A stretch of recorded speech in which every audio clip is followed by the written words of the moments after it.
Welcome, it's midnight here in Moscow. You're watching RT with me, Kevin Owen. And the breaking news, rebels have reportedly entered Tripoli from the west as fighting in Libya appears to be intensifying. Some estimates put the death toll from this weekend alone in the hundreds, with around 1,000 injured. It's also believed that major clashes have seen the rebels capture the capital's Mitiga airbase. Opposition forces also claim to have freed prisoners locked up during the uprising against Colonel Gaddafi's regime. Let's get more reaction on the ground now. Across to Mahdi Nazemroaya. He's in Tripoli and she's from the Centre for Research on Globalisation. Mahdi, thanks for being on the line with us. How would you describe what's happening in Tripoli at the moment?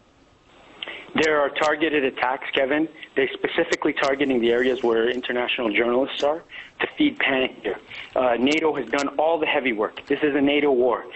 Make no mistake, this is a NATO war. They heavily bombed cities west of here. They bombed all night without even 10 seconds of stopping. They bombed this entire city. NATO landed the insurgents onto the coast of Tripoli. They have no respect for the international press. I was putting up a sign on the hotel, on top of the hotel. I took the initiative to do that and write press, and snipers shot at me.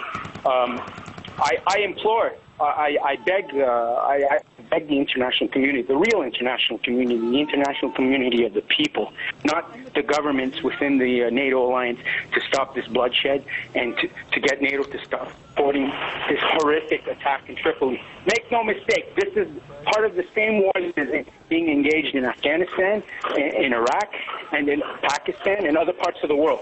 This is part of the same front. And NATO has bombed mercilessly in this country and massacred innocent civilians. Now, Colonel Gaddafi's asked people to take up arms and defend Tripoli from the rebels. How likely is that, do you think, to bring about a strong response? Are people prepared to lay down their lives to save his regime?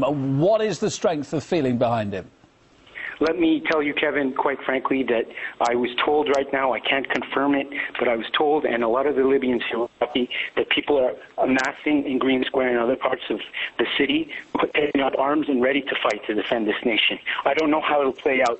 There was a huge, intense psychological war here that has hurt the war effort. The media has been deliberately involved here. And since I'm on the topic of the media, one of my French colleagues was told by a producer by CNN, because we're waiting to be rescued, was told by a producer by CNN that now you're going to suffer the consequences of your actions. Because he opposes the war against the NATO war. This was a threat. This is unacceptable. CNN should answer for this type of behavior.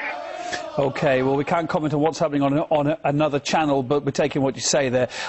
As the situation of the Libyan capital is obviously intensifying tonight, I mean, the details are still sketchy that are coming in. A lot of this has to be verified. A number of world leaders, meantime, have again demanded that Gaddafi steps down. What other international reaction can we expect, do you think, now? Do you think he will step down at the last moment, at the 11th hour?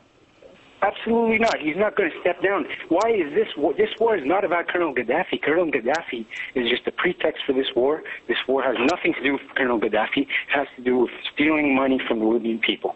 That's what it has to do.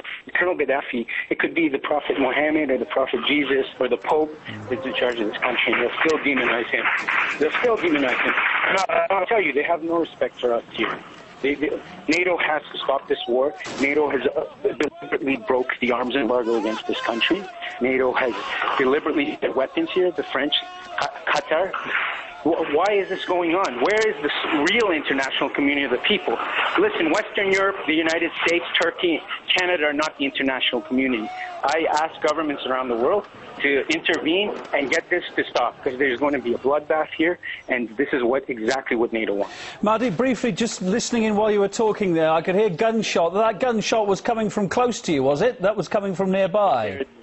They're attacking our hotel. They're attacking where the international media is. They tried to shoot at me earlier today, sniper fire. I was almost grazed by sniper fire when I was on the roof I had to take ketchup and write on a handkerchief, a bed sheet press, and I had to put them on the roof here.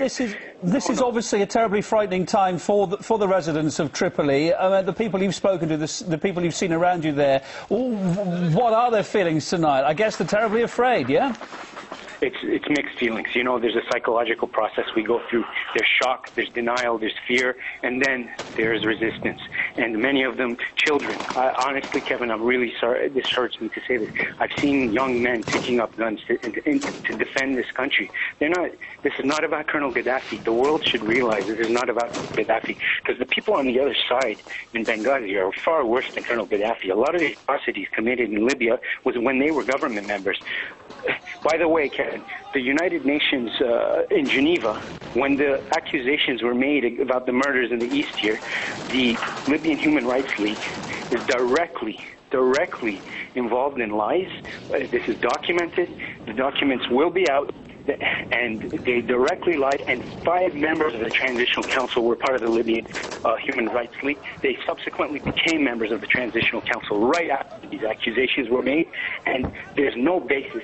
The entire Geneva Human Rights Council needs to be examined, and the board members of these organizations need to be examined, because the United States, Israel, and several of the allies have a big monopoly in Geneva over this, and they're doing using the same tactics against the Syrian Arab Republic in the Eastern Mediterranean right now. Mahdi, very briefly, because we want to let you get on with your own plans of what you're going to do next. What is ahead for you for the next 12 hours? You'll be leaving the country, yeah? I've contacted the Cuban embassy. I've talked to the Cuban ambassador. I might leave through the Cubans. You see, there's a media divide here too. There's the Chinese, Press TV of Iran, the independent journalists, and Telesur and the Cubans on one side, as well as myself, and the others are on the other side. So you can see that there is an international divide. OK, Mahdi Nazemroaya in Tripoli from the Centre for Research on Globalisation. Thank you for talking to us live on RT International. We wish you well and hope you continue to be safe.